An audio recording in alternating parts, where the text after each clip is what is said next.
My name's Ed Hoffman. I'm from Los Angeles, and I came here because I wanted to meet other people like me, and I got involved with the organization about 2 years ago. I went to a new ophthalmologist that actually used modern equipment at the time versus one that I went to when I was a kid. And he did imaging, x-rays or what have you, which is standard. And I was in my early 20s, by the way. And after I was done, I was waiting in the lobby, and he came out and asked if he could speak with me and brought me to the back. And he said, I need to show you something. And he showed me, he said, this is a normal eye. You know, it's like orange and colorful. And he said, this is yours. And he said, I've never met anybody like this in person. I've only seen these in textbooks. And he said, I think that you may have a rare eye disease, and you need to go see Dr. Gerald Fishman. He's one of the top 5 retinal researchers in the world who happened to be at UIC, which is where I'm originally from, is Chicago. And so I went to go see Dr. Fishman, and he did diagnose me with RP. And it was probably about maybe 3 or 5 years later when he said it was not RP, it was a cousin of RP, choroideremia. I always had a problem seeing at night. It would take me longer than my brother or friends for my eyes to adjust. They would adjust and I could, get around. But I always had that from when I was little.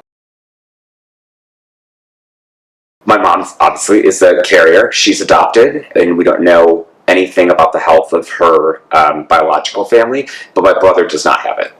And no one else in the family, no one else in the family does.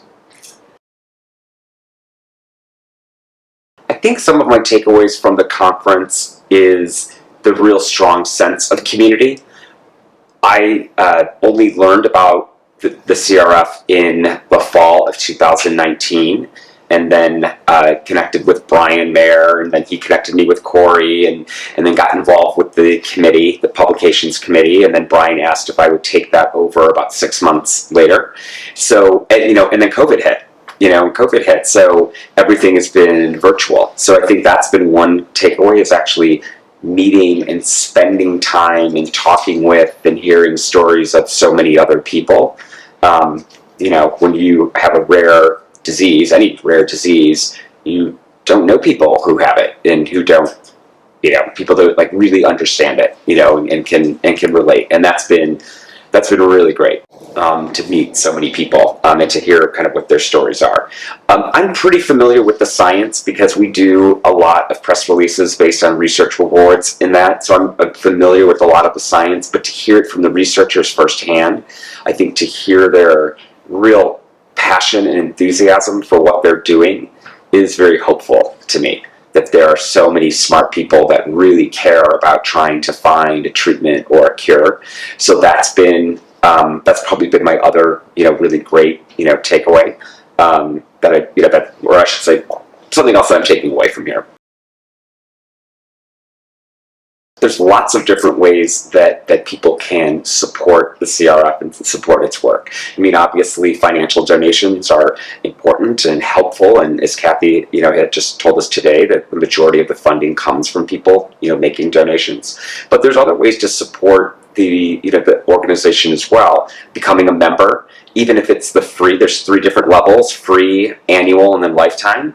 Even if it's being a free member. That kind of participation is helpful for when the organization tries to do fundraising. And sometimes fundraisers or people who give grants, they want to look at the level of involvement and engagement in your organization. That membership helps, even if it's the free one. I mean, of course, the $60 one or the lifetime one is appreciated too. So that's another way.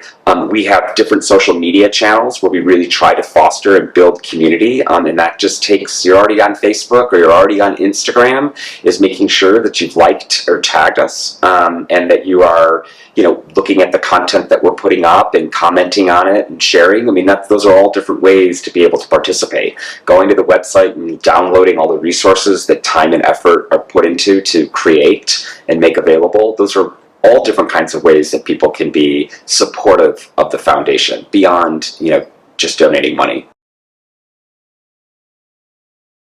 When Dr. Fishman diagnosed me when I was 23 or 25, I have to really look to see when that was. And now it bothers me, I can't remember my exact age.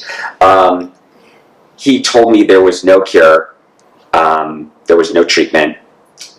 He did feel and told me at the time, I don't know how he could tell this, but he said, you will not go completely blind, but you will have severe visual impairment, period. And what has changed, I would say, in that time, particularly in the last 10 years, and I think what I would tell people who find out if they have if they are a CHMer or their son is a CHMer, is that it's so much more hopeful today. I mean, I believe I'm 51 years old, and I firmly believe that I'm going to see something positive, come from this, that there's going to be these scientific advances, and it's just sitting in these last couple of days should give people hope. Hearing, again, the enthusiasm of these researchers who genuinely care about finding treatments or cures, that there is going to be progress, and there are going to be, changes. And my husband and I joke that if there is a cure, then I'm going to actually see what he really looks like, and I won't be interested in him, which of course isn't true.